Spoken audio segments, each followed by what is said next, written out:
Assalamualaikum warahmatullahi wabarakatuh.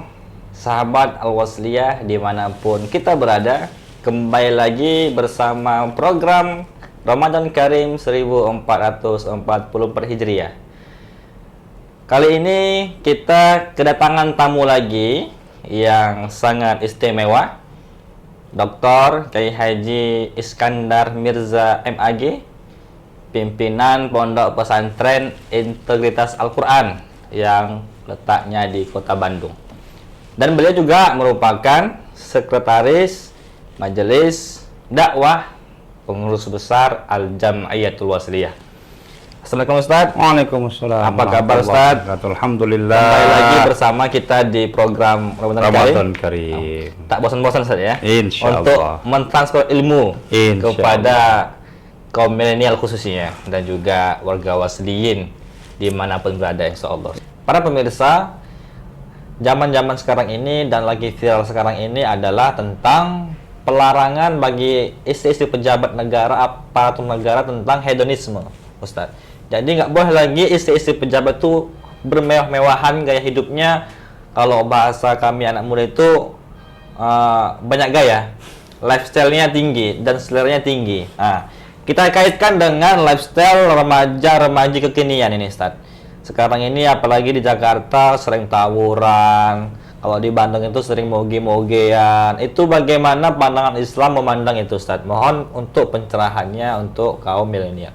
Ya, emang ini menjadi fenomena menarik ya.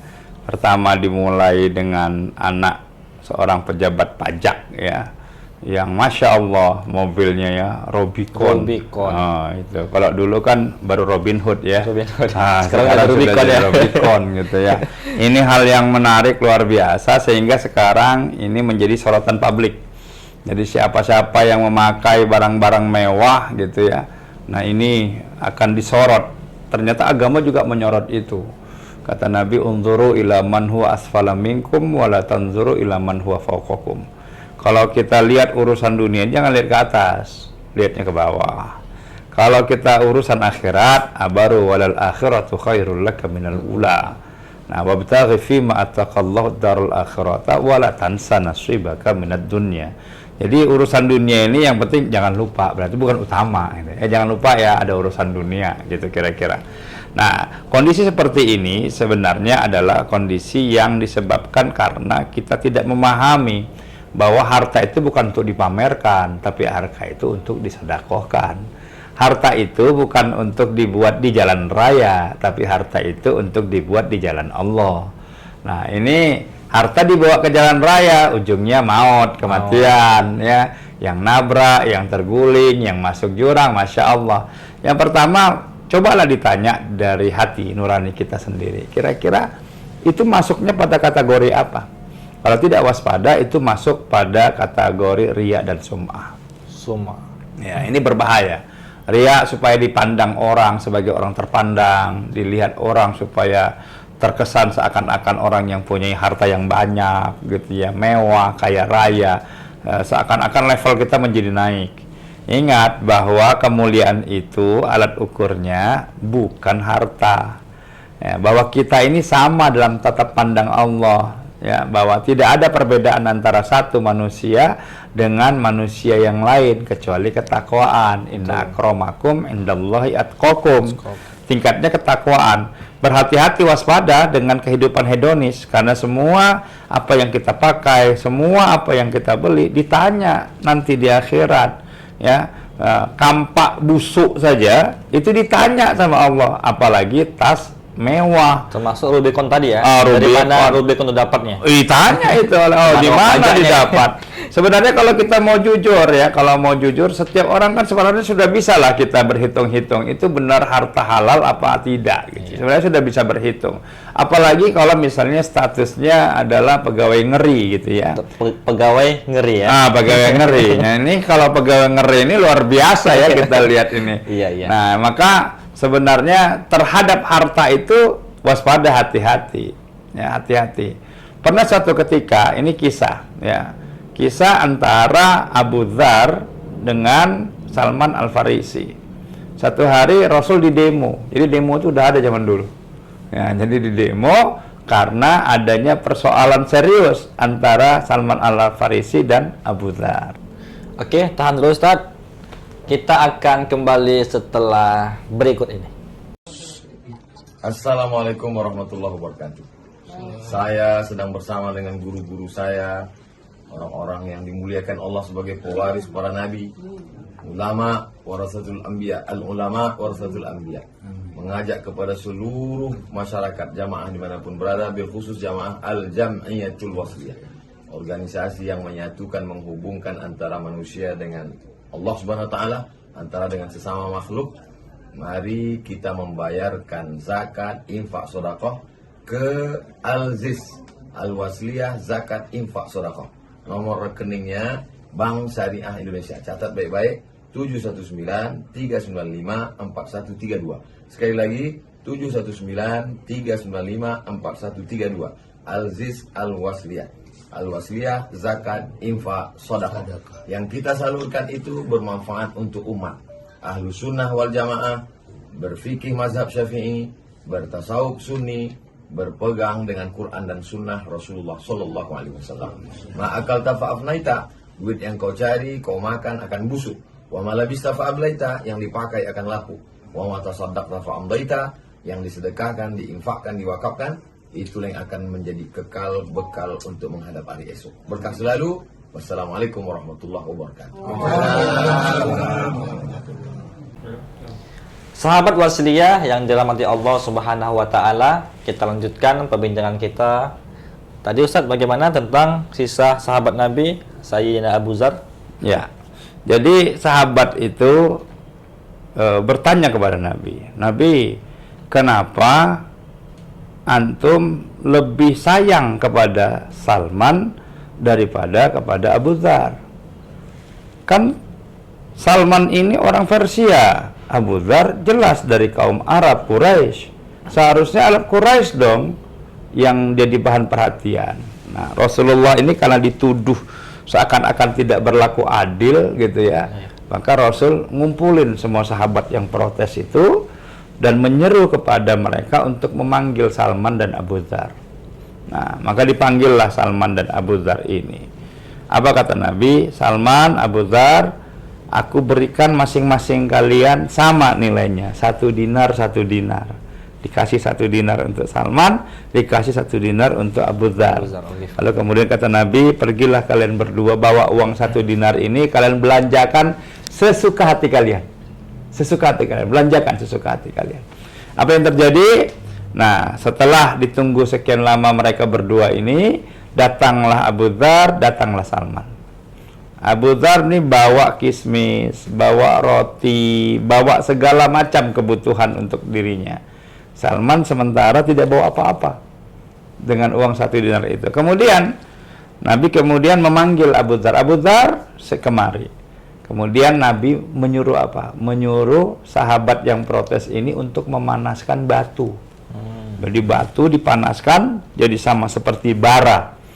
Kemudian pijak batu itu. Kata Rasulullah kepada Abu Dzar, dipijak. Sambil memijak batu itu Rasul nanya sama Abu Dzar, uang 1 dinar tadi kau buat apa? Yeah. Nah, kata Abu Dzar, ku belikan roti, ku belikan kismis untuk kebutuhanku. Nggak sanggup lagi karena mijak bara panas, diangkat kakinya melepuh, sudah dibakar.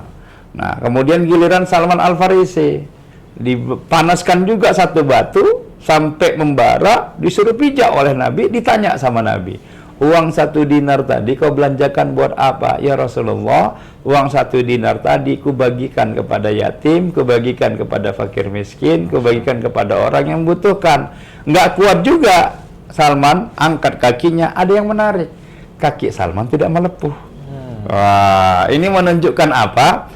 Pertama, harta yang dipakai untuk diri sendiri itu bisa jadi musibah untuk kita, jadi penyakit untuk kita.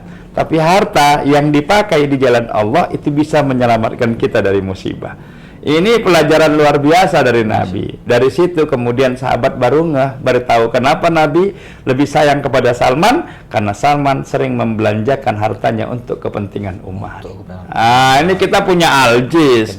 Jangan dibuat pameran harta itu, tapi harta itu seharusnya kita jadikan di jalan Allah, kita berikan kepada Al-Jis, ya mudah-mudahan harta ini menjadi barokah dan menghindarkan Betul, kita Ustaz. dari musibah. Betul, Ustaz. Masya Allah. Oke, pemirsa, kita juga memiliki lembaga zakat infak sodakoh, ya. Jadi dengan ceramah tadi menghindari hedonisme tadi, tidak berfoya-foya.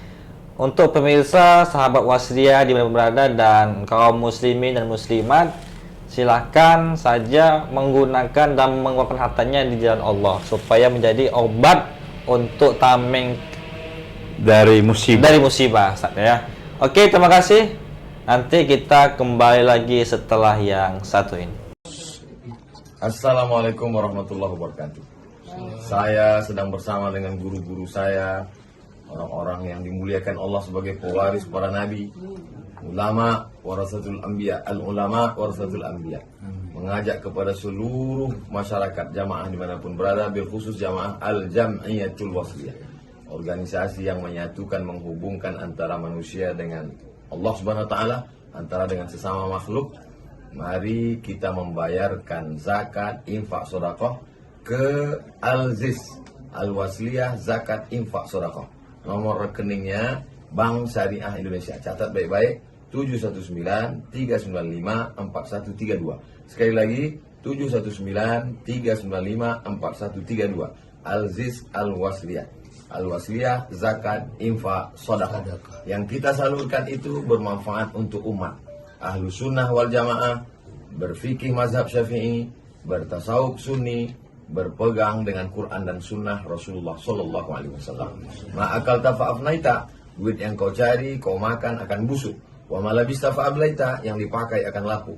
Wa matasaddaqta fa'amdaita, yang disedekahkan, diinfakkan, diwakafkan, itulah yang akan menjadi kekal bekal untuk menghadap hari esok. Berkah selalu. Wassalamualaikum warahmatullahi wabarakatuh. Kembali lagi bersama kita di PB Wasliyah Channel dalam serial Ramadan Karim bersama Dr. Kiai Haji Iskandar Mirza MAG. Untuk itu kita sudah di penghujung segmen. Kita ingin meminta tutorial dan tips bagaimana untuk menghindarkan kehidupan yang berfoya-foya, yang ingin menunjukkan dirinya mempunyai banyak harta daripada orang lain. Bagaimana untuk menghindarkannya? Kita tanya kepada Ustadz. Ustadz, bagaimana kita ini untuk menghindarkan sifat-sifat tercela itu? Ya. Nah, kata Nabi, orang yang cerdas itu adalah orang yang selalu ingat akan kematian. Ya. Semua orang yang pergi pasti akan kembali. Ya, kemana aja lah. Mau sebanyak apapun uangnya, sebanyak hartanya, sebanyak apapun, silakanlah. Mungkin dia mau jalan-jalan ke Bali, mau jalan-jalan ke Malaysia, ke Singapura, ke Korea, ke Amerika, gitu ya. Suatu saat dia pasti akan kembali. Suatu saat akan kembali. Ini Ramadan nih, Ramadan. Apa yang paling dicita-citakan orang setelah Ramadan? Pulang kampung. Iya, Mudik ya, Ustaz? Mudik. Iya, mudik. Kan kita juga semua akan mudik. Ya, mudik yang hakiki itu adalah ilaihi raji'un. Kita kembali kepada Allah. Untuk menghindarkan kehidupan hedonis, pertama kita harus zikrul maut. Ya, ingatlah kita ini akan wafat, kita ini akan kembali. Zikrul maut ini tidak bisa kita ingatnya waktu di jalan. Rata-rata orang ingat mati itu kalau sudah sakit, kalau sudah dapat musibah, itu baru ingat mati. Makanya kata Nabi, orang yang paling cerdas itu adalah orang yang selalu ingat akan kematian. Itu pasti cerdas. Orang kalau udah ingat mati, nggak berani makan mie Aceh. Orang kalau ingat mati itu nggak berani ngopi malam-malam.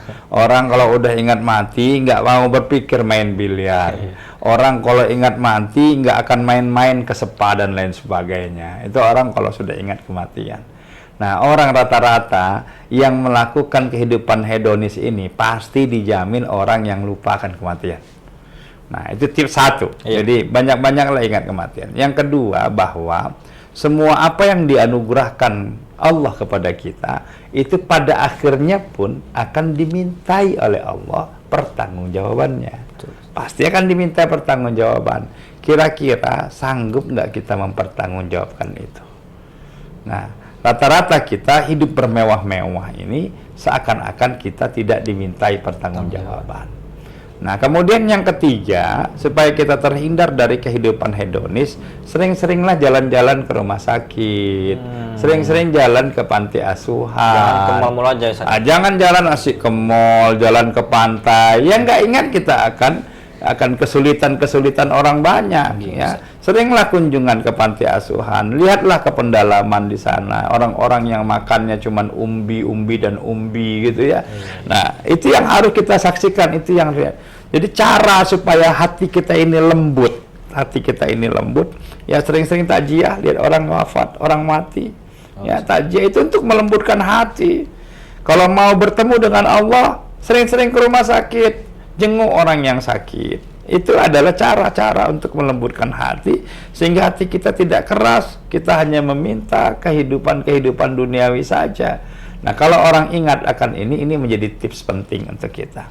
Dan yang terakhir, kita harus paham bahwa harta yang kita makan itu kelak akan jadi kotoran, bahwa harta yang kita belikan, aksesoris dunia itu akan lapuk dan lekang, dan harta yang kita sedekahkan di jalan Allah itu akan menjadi abadi dan kekal selamanya di akhirat.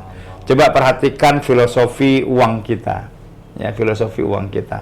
Sampai sekarang uang 100.000 itu gambarnya adalah Soekarno-Hatta pakai kopiah. Iya, betul. Nah, logikanya sederhana sebenarnya, itu pengingat untuk kita. Kalau kita pakai kopiah, itu tandanya kita mau pergi ke masjid. Maka uang 100.000 itu disodakohkan ke masjid. Jangan sodakoh ke masjid pakai senyuman. Ya, sehingga tabung lewat cuma disenyumin belaka. Nah, itu yang jangan kita lakukan. Ya, jadi filosofi membagikan harta di jalan Allah itu penting. Dan sebagai penutup yang harus kita paham adalah innallaha ashtara minal mu'minina amwalahum wa anfusahum bi anna lahumul jannah.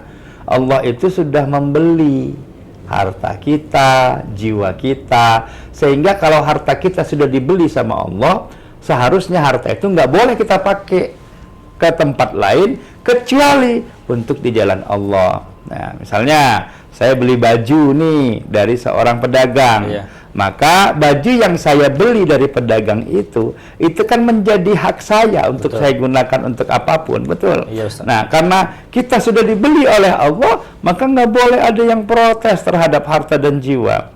Jangankan hartamu, kata Allah, nyawamu pun kalau aku cabut, kau nggak boleh protes. Iya. Karena sudah aku beli, kata Allah. Dan bukan tanggung, dibeli seharga surga.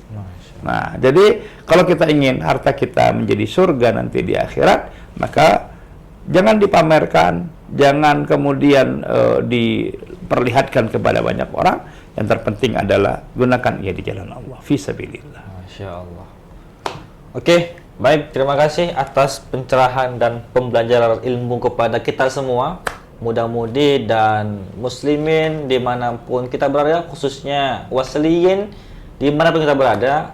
Jika ada rezeki banyak, sedekahlah, ya Ustaz. Jika banyak uang, berilah kepada orang yang kurang mampu. Itu tadilah indahnya kita yang diajarkan Islam ini, yang telah disampaikan guru kita bersama Dr. Kiai Haji Iskandar Mirza MAG. Semoga banyak manfaatnya untuk kita semua. Hindarkanlah hedonis yang sedang marak di zaman sekarang ini. Terima kasih. Jangan lupa like, share, comment, and subscribe. Nasrun minallahi wa fathun qarib wa basyiril mu'minin. Wassalamualaikum warahmatullahi wabarakatuh. Waalaikumsalam.